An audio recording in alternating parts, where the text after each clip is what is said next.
Magandang gabi Pilipinas, live mula sa Pag-asa Weather and Flood Forecasting Center. Eto na po ang latest sa lagay ng ating panahon. Pero time check muna tayo. Philippine Standard Time po natin ay 7:52 ng gabi.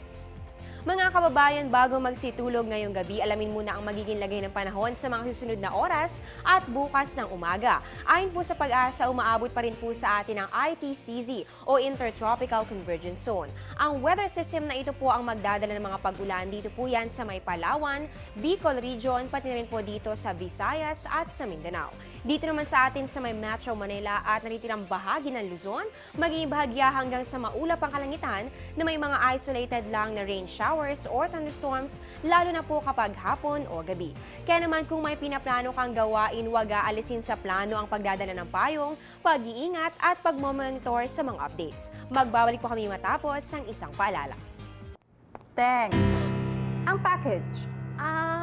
Ma'am, sabi ng Air 21 on the road na. Ano, Teng? Ang package. Ma'am, sabi ng Air 21 na receive na. Okay, very good.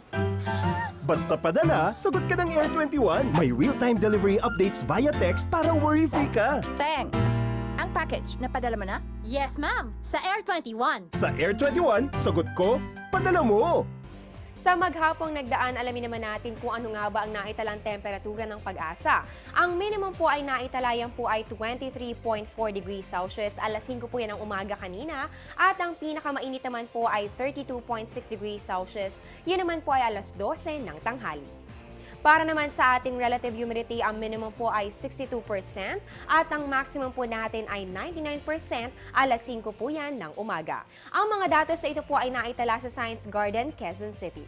At yan ang latest mula dito sa Pag-asa. Maraming salamat po sa pagsama sa aming Saturday edition. Bukas abangan naman natin ang pinakamaagang ulat panahon kasama po si Weatherman Harry Bayona. 5 a.m. po yan dito pa rin sa Telebisyon ng Bayan. Nakasama niyo po ang inyong weather lover Amor La Rosa na nagsasabing ang taong handa at mahinahon kayang lagpasan ang hamon ng panahon. Magandang gabi po sa inyong lahat.